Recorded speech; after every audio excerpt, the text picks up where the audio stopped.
Welcome to Business Infrastructure, the podcast about curing back office blues of fast-growing businesses. If you're a business owner or operator looking for practical tips and solutions to scaling your business in a sustainable manner, you're in the right place.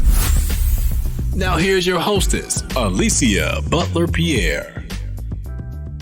Hello, it's great to be with you today. I'm Alicia, and joining me from Boston, Massachusetts is Ann Sugar. Today's episode is brought to you by Equilibria Incorporated, and this season is all about profitable processes. And Ann is actually going to share with us a hiring process that she facilitated for one of her clients to help them scale their operations. Ann, welcome to the show. How are you today? Thank you so much, Alicia. It's great to be here with you. I'm really excited to talk to you.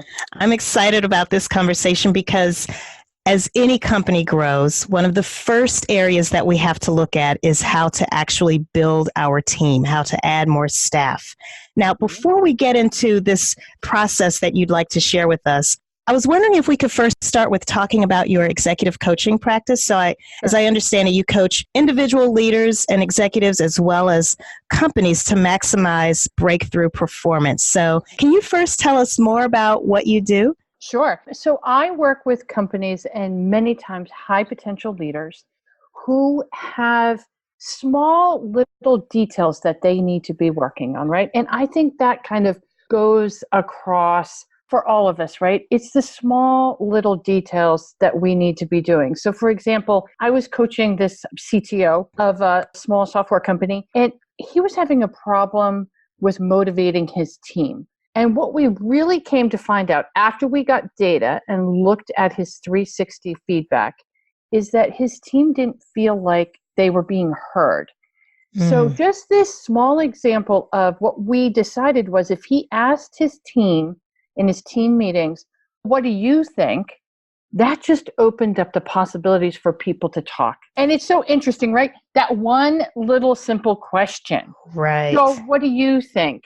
Made people feel heard. And then that started kind of the process of people opening up more to him because they felt like they were being heard. Now, one thing I want to say is that it has to be authentic, right? You can't just ask that question so you can get your team to do more. You need to be authentic about it. So that, I want to put that qualifier in, which he was, but you can't just use these things in a Machiavellian kind of way. Right. Ask the question, not really caring what the response is, that kind of thing. I hear you. Now, you have a wonderful transformation story to share with us that involves some HR hiring processes. I was wondering if you could first kind of give us a backdrop to this story. Sure. and kind of tell us what was going on with this in this particular company's industry and what led them to engaging you to help facilitate them through this process. And then maybe we can get into the actual details of the process itself. Sure. So I was coaching an HR leader in a software company. And so we were working on some leadership aspects of just for herself. But what happened was that when we really started to dig into the process, now coaching is also a process, right? Yes. Part of the process is gathering the data in the beginning as an executive coach. We found that she had a lot of big questions to tackle. And the company that she was working at was moving to the next level. They wanted to have the X% exponential growth. And to get there, she needed to really rethink about the people process, okay? Because everybody was just hiring who they wanted to hire, right? That people were doing their jobs, but where's the next level? What's the career path? So it was almost that she was heading up all the people operations, but there was this kind of decentralized piece to it because everybody was just doing everything to get through the day. But if you want to go to the next level with your company, what does that look like? How do I be more mindful about everything that I do with the people piece? Okay. being mindful meant she needed to take a step back.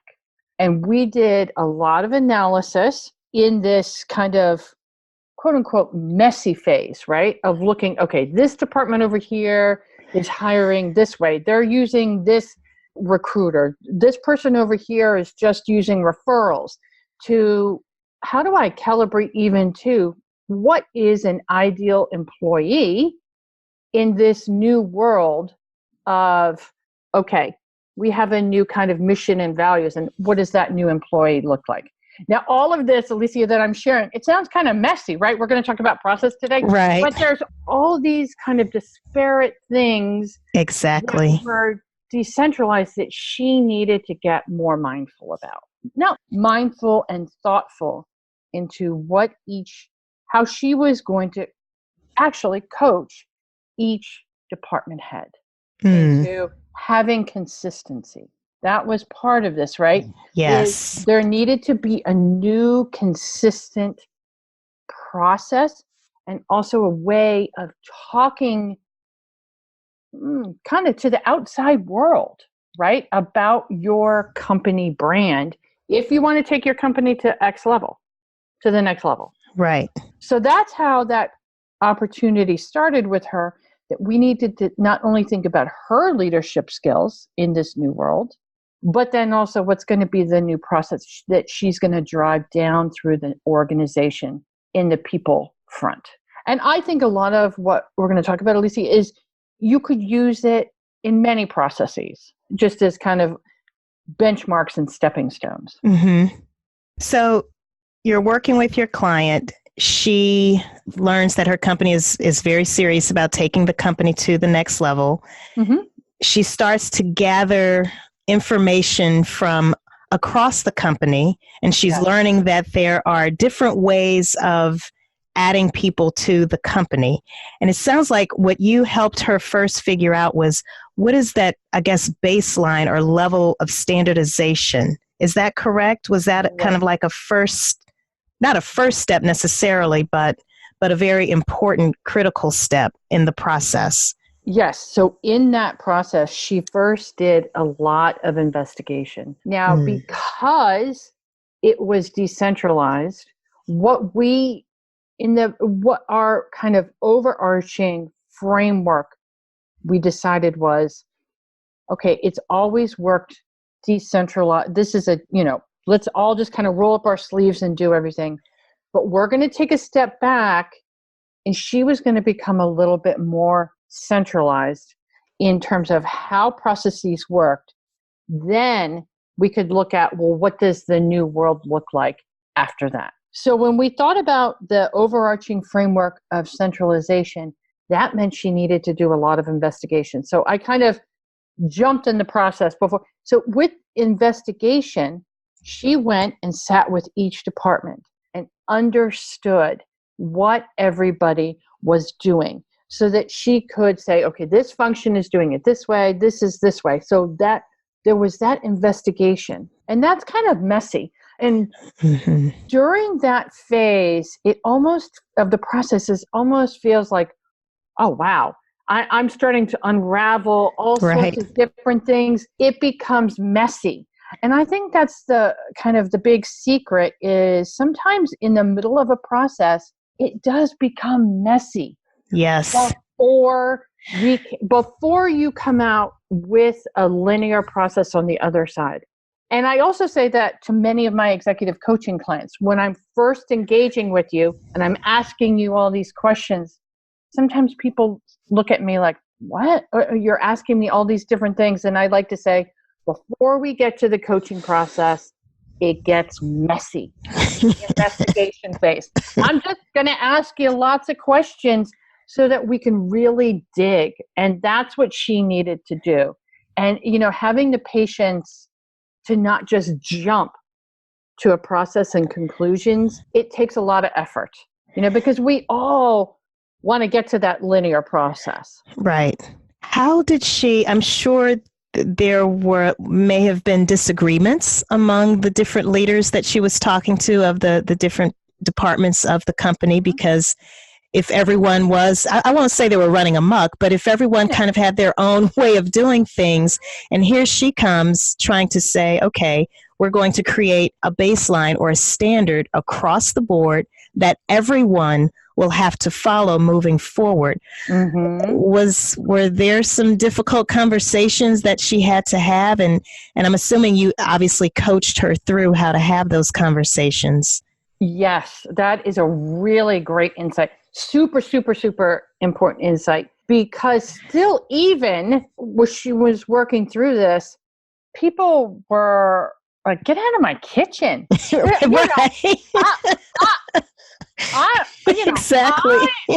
I have my recruiter I like to use. No, thank you. But what I didn't bring up, and I think you really, this is so important, Lizzie, is she was doing a bottom-up approach to process about this decentralization to centralization, but there has to be a top-down for her.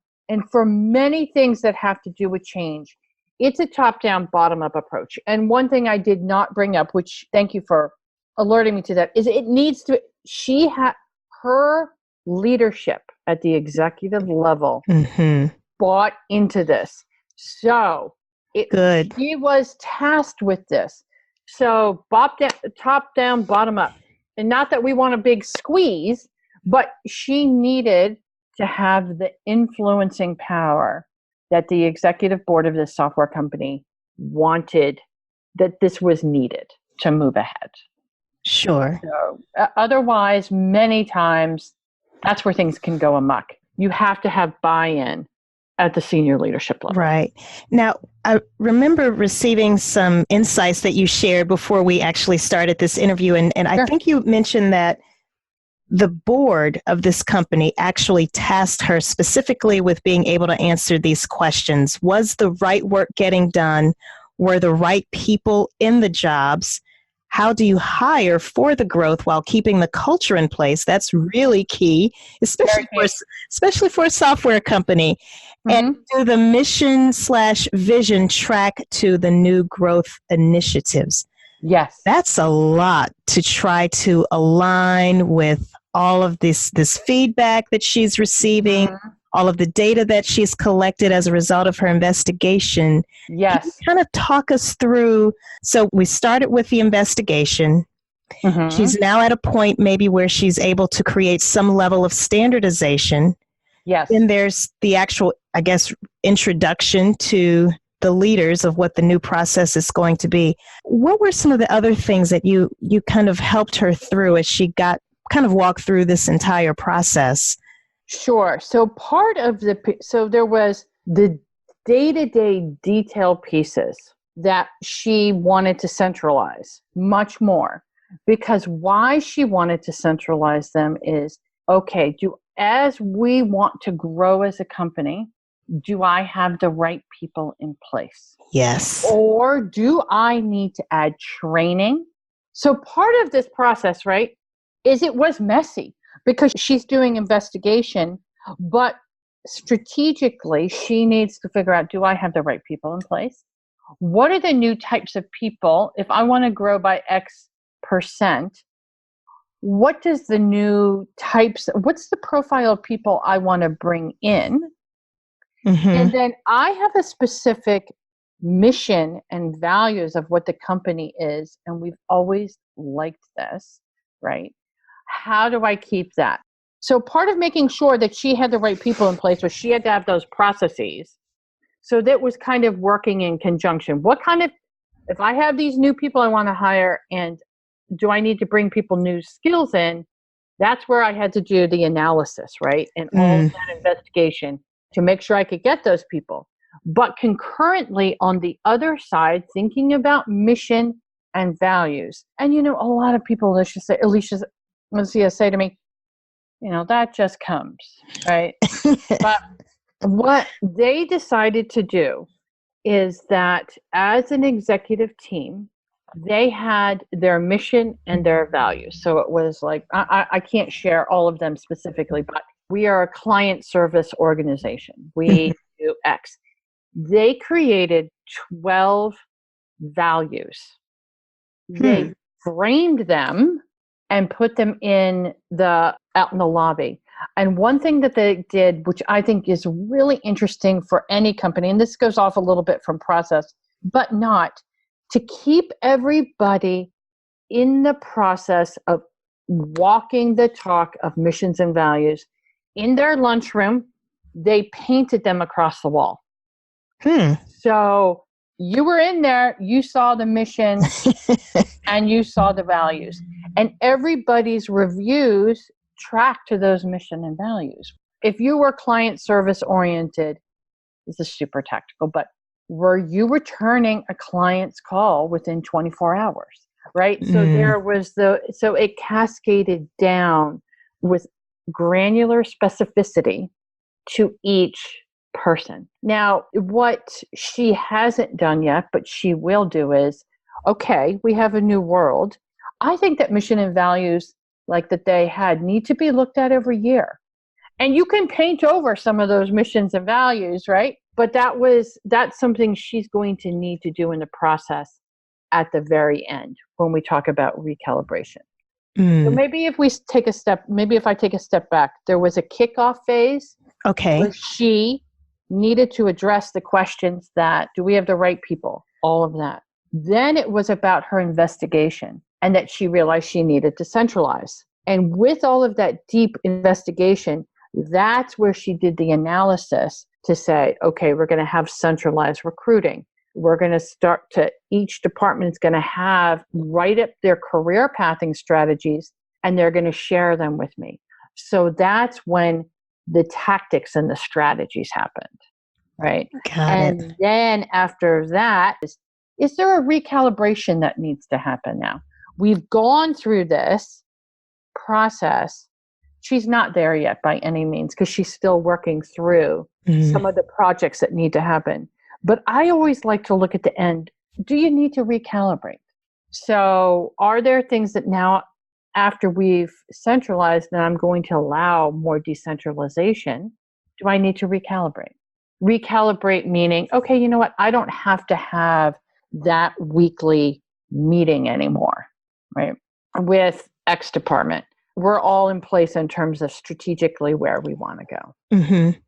So that's just a tactical example. So it lays out a process, but there's mess that happens when you're doing the investigation and the analysis. Right. And something I just thought of, Anne, is, okay, she was an HR leader, correct, Yes. within this company. It's interesting that the different departments, it sounds as though they weren't going through the HR department to do their hiring. Is that correct? Yes. Really? Oh, that happens. I've seen that happen in a lot of organizations. When you first, Really? because sometimes HR isn't always in the ground floor when you have a brand new startup. So when True. HR comes in, anyways, even though, there are some people that are going to want to do their own thing because I've always done that.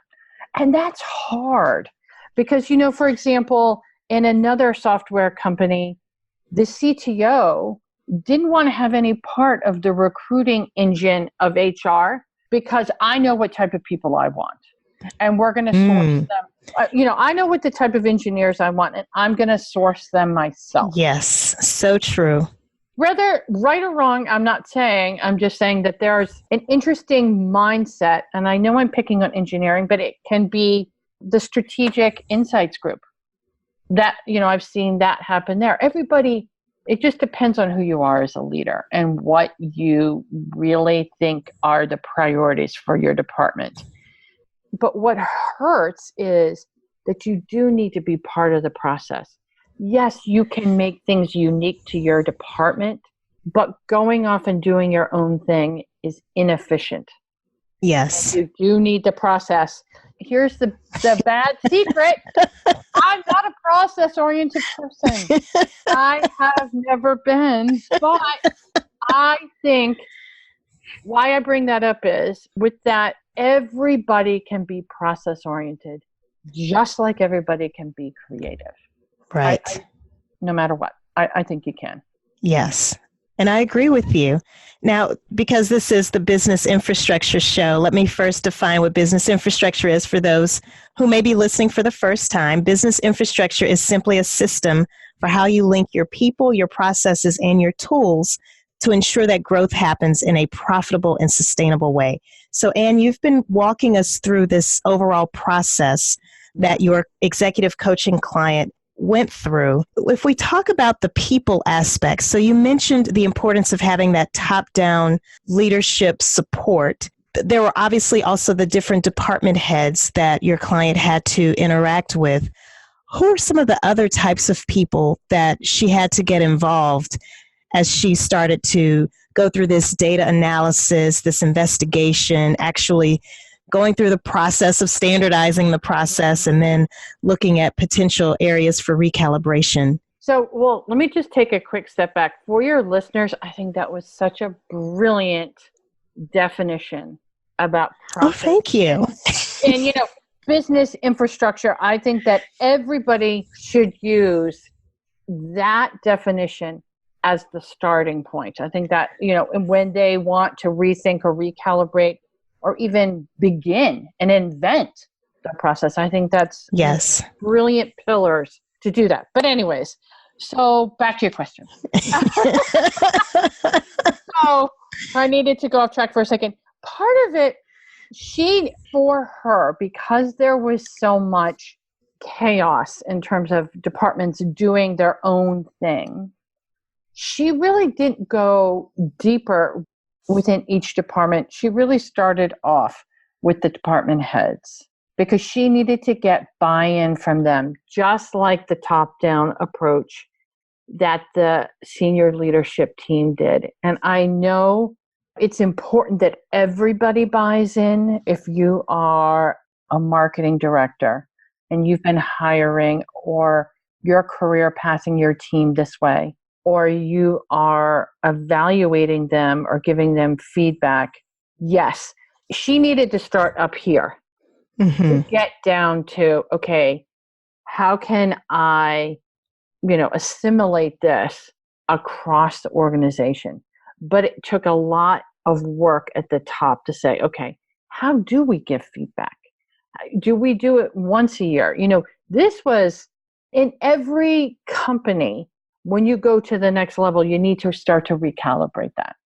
So she really started with the department heads. She did not go deep within the organization because she was just one person. Right. So she needed to make, so part of it in a process is, where can I make the most impact? And the most impact, because I only have X amount of time and I've still got to do all my other responsibilities. And we were working on how does she communicate and influence upward? Those were her kind of quote unquote leadership things. Then she was tasked with recalibrating the people and just had her day-to-day responsibilities above and beyond that, right? Just dealing with all HR matters, employee relations, all of that. So she had to be very fine-tuned in terms of how she did the investigation and the analysis. Did I answer your question? You did. And I'm wondering now, what were some of the tools that she used?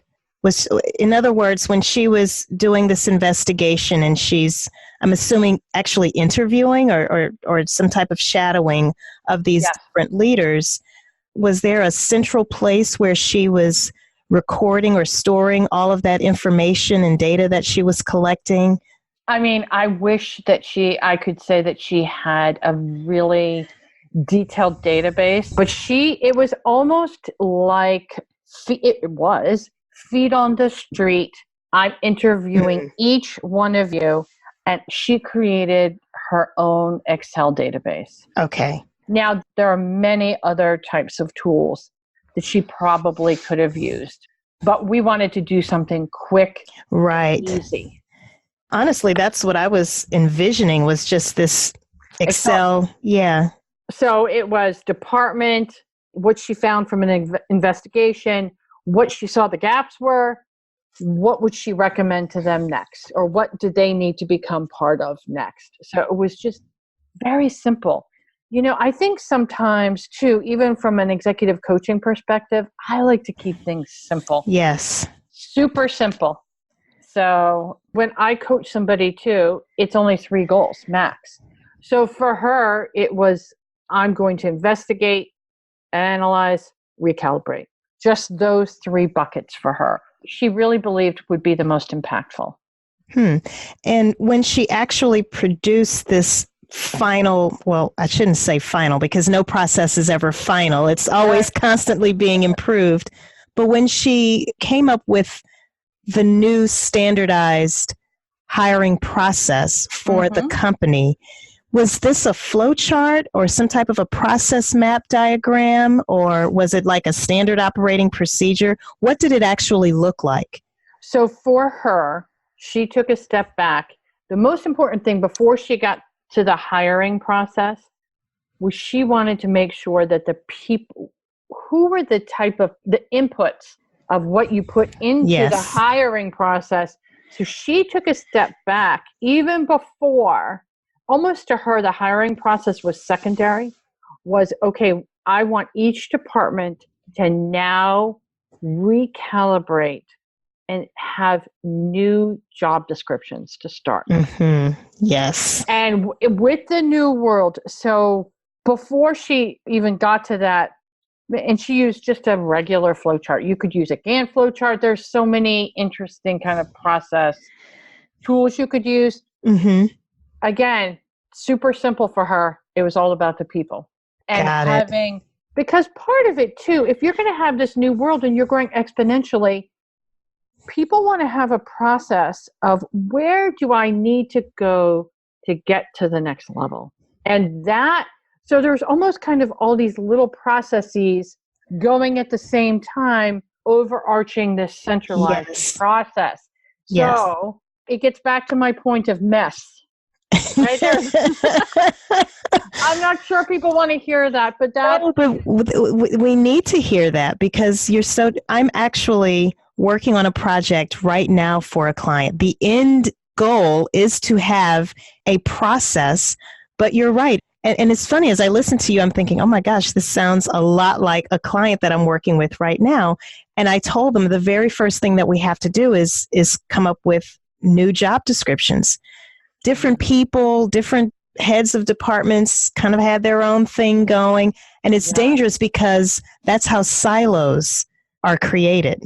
Oh, especially, and that's especially dangerous when you're a smaller company.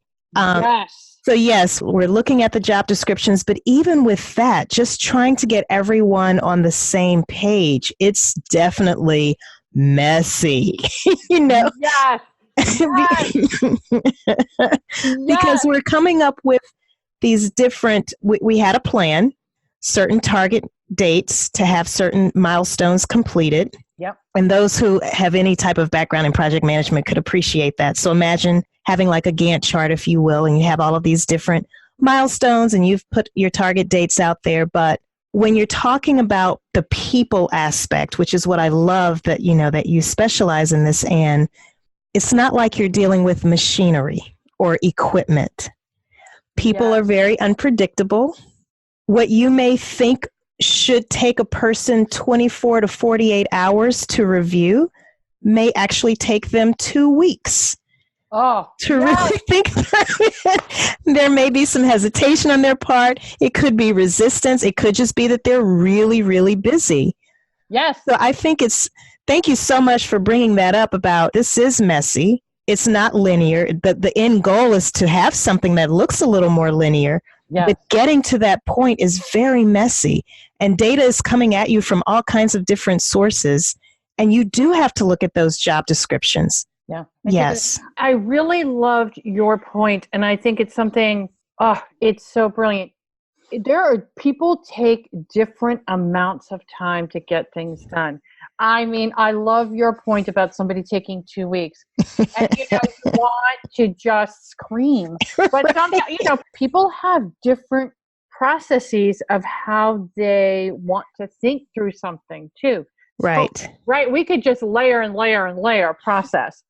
But I think one thing that you spurned my memory too on this is consistency in process in terms of job descriptions and career pathing. So, for example, she got from one department a job description that was 7 pages. Whoa. And another department that was 2. Now, come on now. 7 pages? No. So part of the process with the people piece was getting consistency. You don't need to have 7 pages dealing with that type of granular roadmap. Right. I mean, it depends on title, whatever that is. I've seen somebody else who's just took a legal size piece of paper and had job descriptions for every group in their department.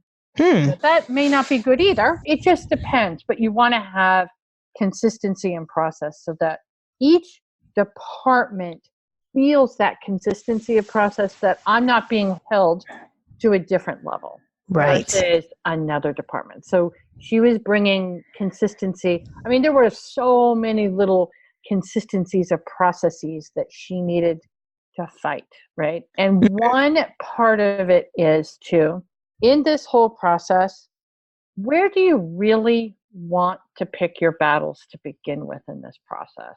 Because there was one department that really dug their heels in about how they wanted to recruit, etc. She didn't start with them. Not that she felt like I didn't want to start the fight, but she wanted to get small wins, right?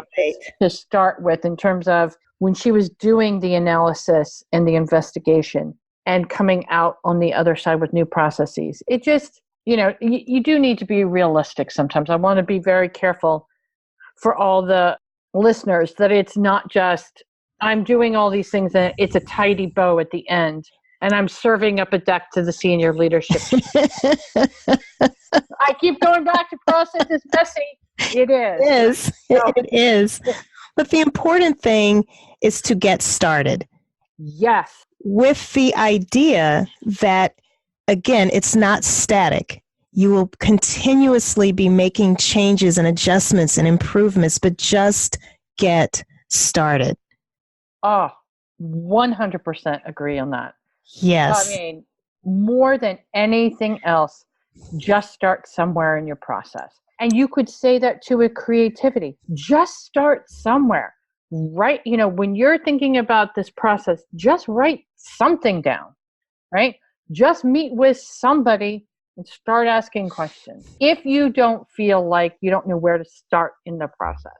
Now, I like to be organized and have questions and have to start a process, but you don't have to. Just start somewhere. I'm very passionate about that point you just made. Completely agree. Well, let's take a quick moment to hear a word from our sponsor. And when we come back, I want to ask you a few more questions about the actual outcome of that process that you just walked us through, and also to know if there's any advice that you would like to offer to our listeners. Equilibria Incorporated is an operations management consulting firm offering products and services to help fast-growing small businesses scale with less pain.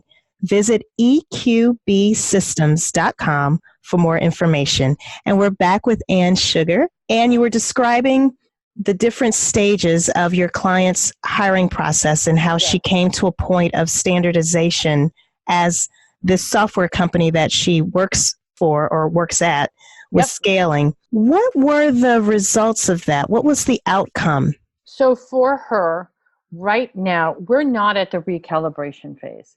Okay, so this is still in progress. This is still in progress. Okay. It takes time.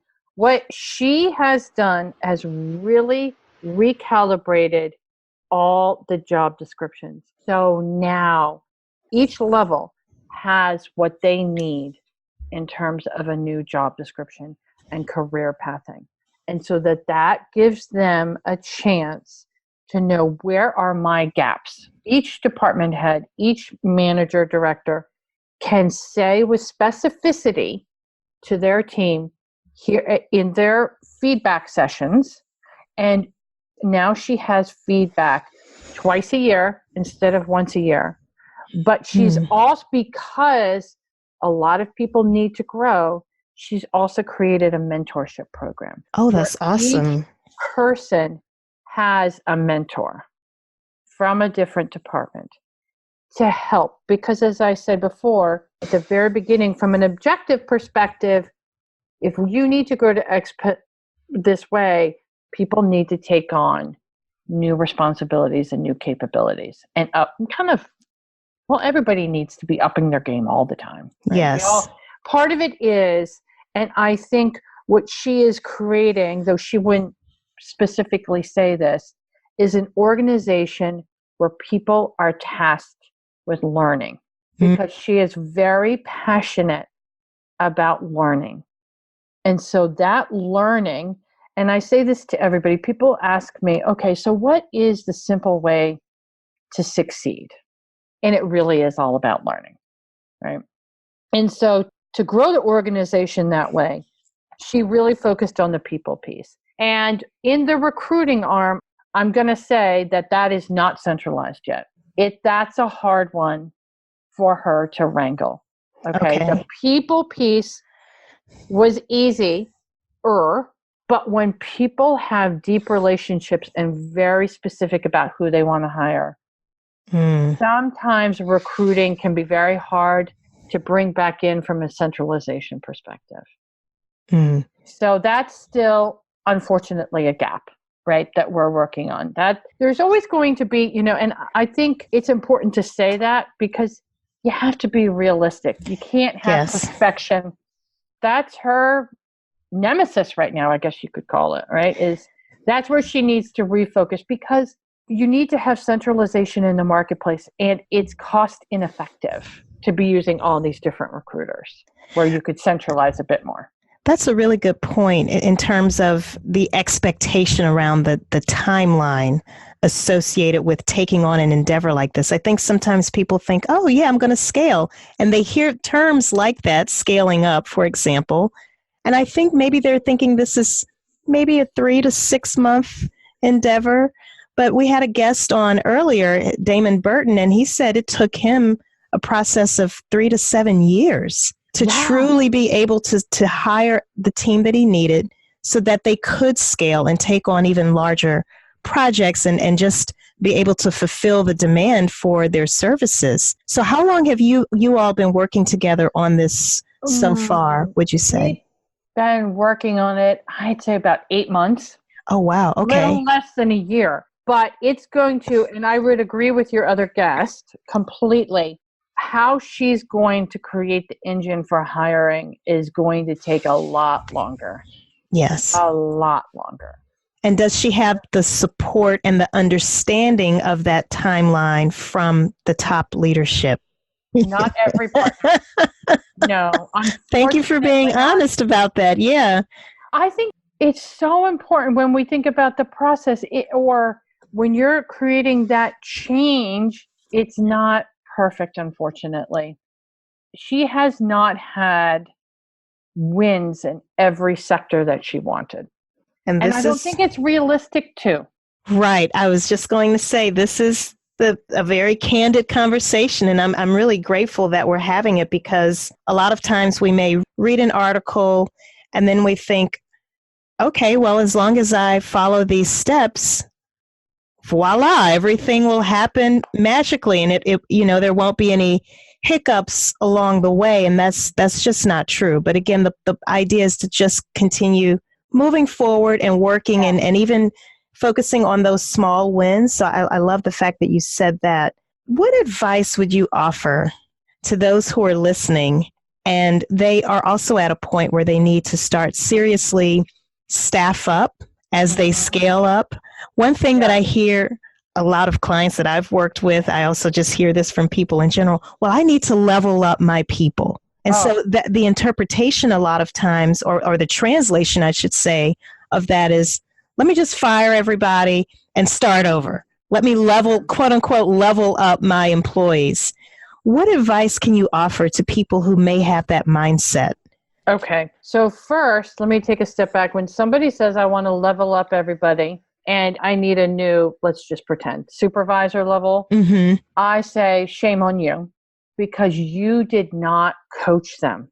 I'm not saying it's a 50-50 partnership. You need to be teaching, coaching, and kind of quote unquote helping your team get the tools to learn. But on the other end, they have to want to learn too. Yes. Okay. So pretty adamant about that. I think that's shirking responsibility as a leader. Yes. I would agree with you on that. So there's that piece. I think when you're looking, and I've seen this in a lot of organizations, and we do it inherently and we don't mean to. I'm just going to hire more people like me. But when you are growing your organization, you really want people with different skill sets and different strengths. So let me give just so what does that mean? And there is, I'm not an assessment. So as an executive coach, I don't love assessments, but I think sometimes assessments can shed light on things. So there's an assessment called DISC, which is about your communication style. Okay. So I delivered that to a group. And what we saw was that there was one person that was an outlier. So everybody was a DC. Now, everybody except for one person. A DC, for all the listeners, is somebody who is dominant, very goal-oriented person who's really into accuracy in the details. Just being very simple about it. This other person was a DI, which means they're very goal-oriented, but they were all about the people.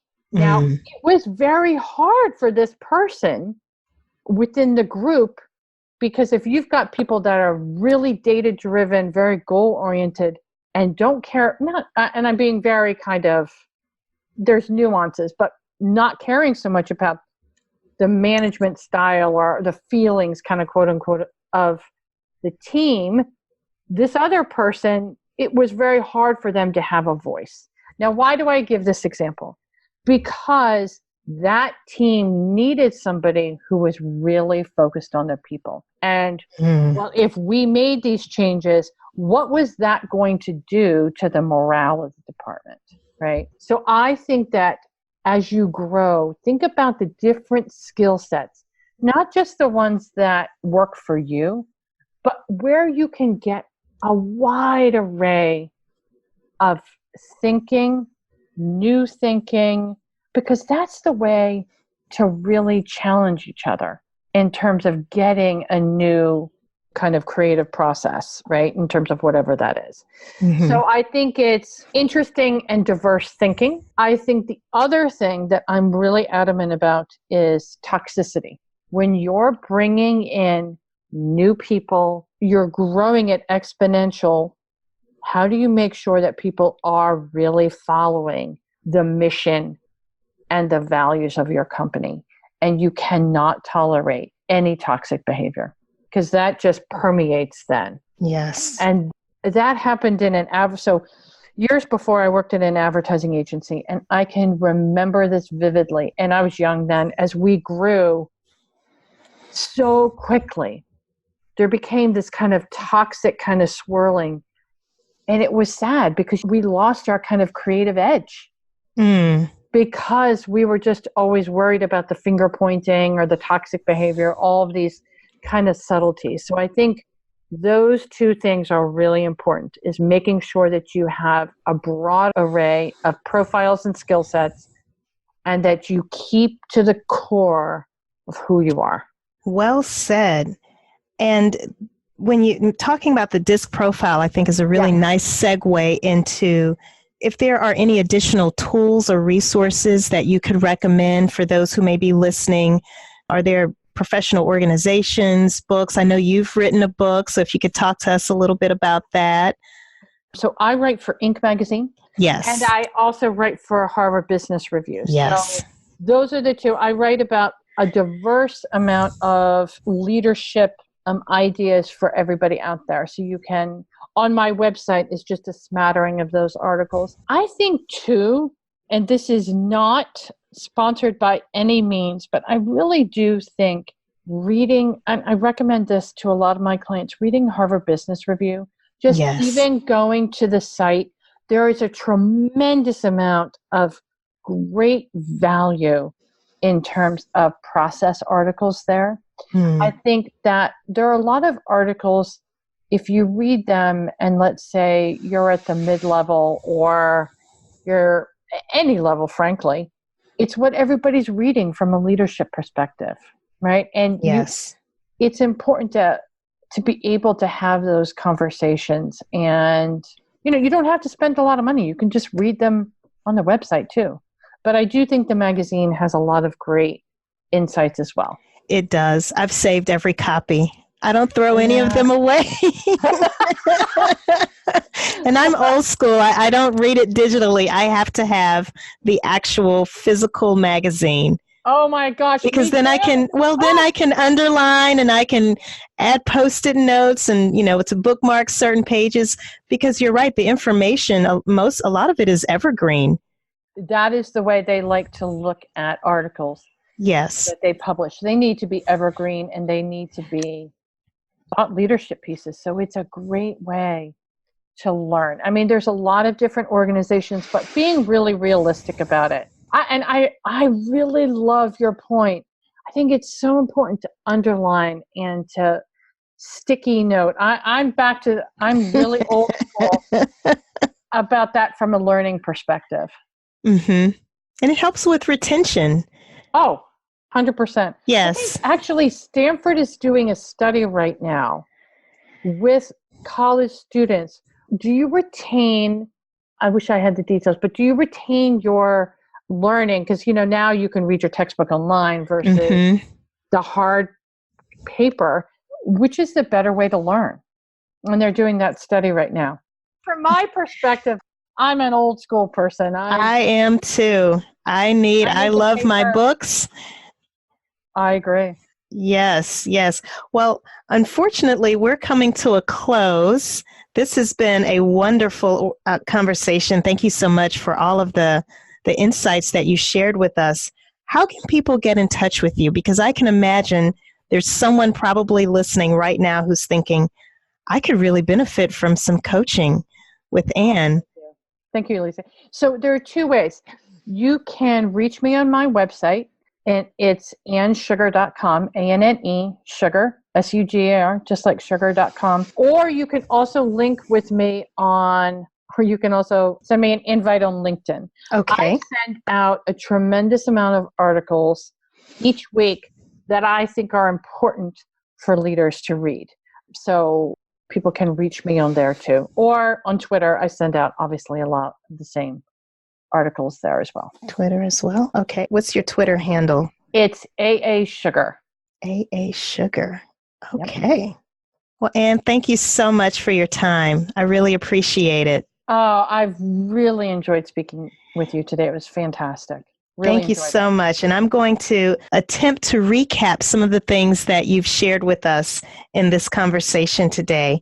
So you were walking us through a client that you're actually still working with right now, and she was tasked by the board and other top executives at a software company that is looking to scale. She was actually tasked with coming up with a standardized, centralized process for hiring people that would make sure that the right work was getting done, that the right people were in the right jobs, that it did not compromise the company's culture, and that they would have a mission and vision to track their new growth initiatives. Some of the key points that stood out for me personally, you talked about the importance of standardization.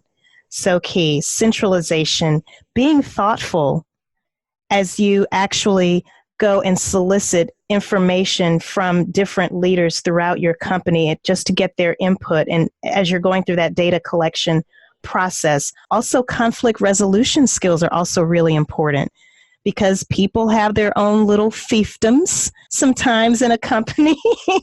Anne's shaking her head. Oh, yes. And so you could really benefit from working with an executive coach like Anne to help you kind of beef up your conflict resolution skills. You also talked about the importance of having that top-down support and also getting input from the bottom up and kind of coming to a happy medium, or as close to a happy medium as you can, somewhere in the middle.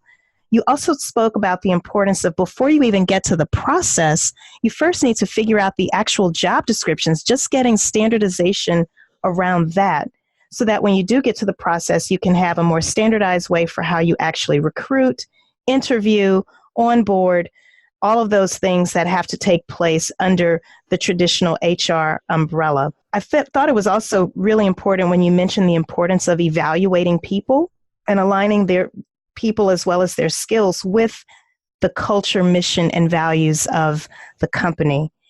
And I also thought it was interesting that you said that HR isn't always on the ground level. And that's why it's very easy, especially in smaller businesses, for people to just kind of have their own independent, individual processes for how they recruit and hire and maybe evaluate their people on their team. But be careful about that, because that's exactly what leads to silos, which so many larger organizations are plagued with. Another thing that I love that you said is that everyone can, in fact, be process oriented, just as everyone can also be creative. And you were very candid about the fact that processes can be messy, or that the process of getting to standardization can be very messy. A lot of times we just see the end result, especially when we're reading a book or some type of a magazine or article, without an appreciation for the messiness that goes into creating that process. I know I could benefit from a one-on-one conversation with Ann, and I'm sure you could too. So definitely make sure that you sign up for her newsletter and go to her website. The website again is annsugar.com. That's A like Apple, NNESUGAR.com. Also make sure you follow her on LinkedIn. She has some great posts out there, and you can follow her on Twitter as well. Again, her handle is AA_Sugar.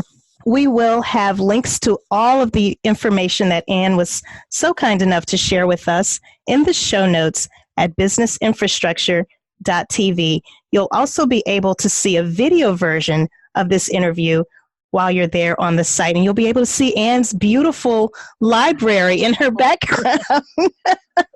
Again, that'll be available at businessinfrastructure.tv. Thank you so much for tuning in. Remember, stay focused, be encouraged. This entrepreneurial journey is a marathon and not a sprint. Until the next time. Thank you for listening to Business Infrastructure, the podcast about curing back office blues with Alicia Butler-Pierre. If you like what you've heard, do us a favor and subscribe, leave a rating and review, and more importantly, share with your colleagues and team members who could benefit from the information. Join us next week for another episode of Business Infrastructure with Alicia Butler-Pierre.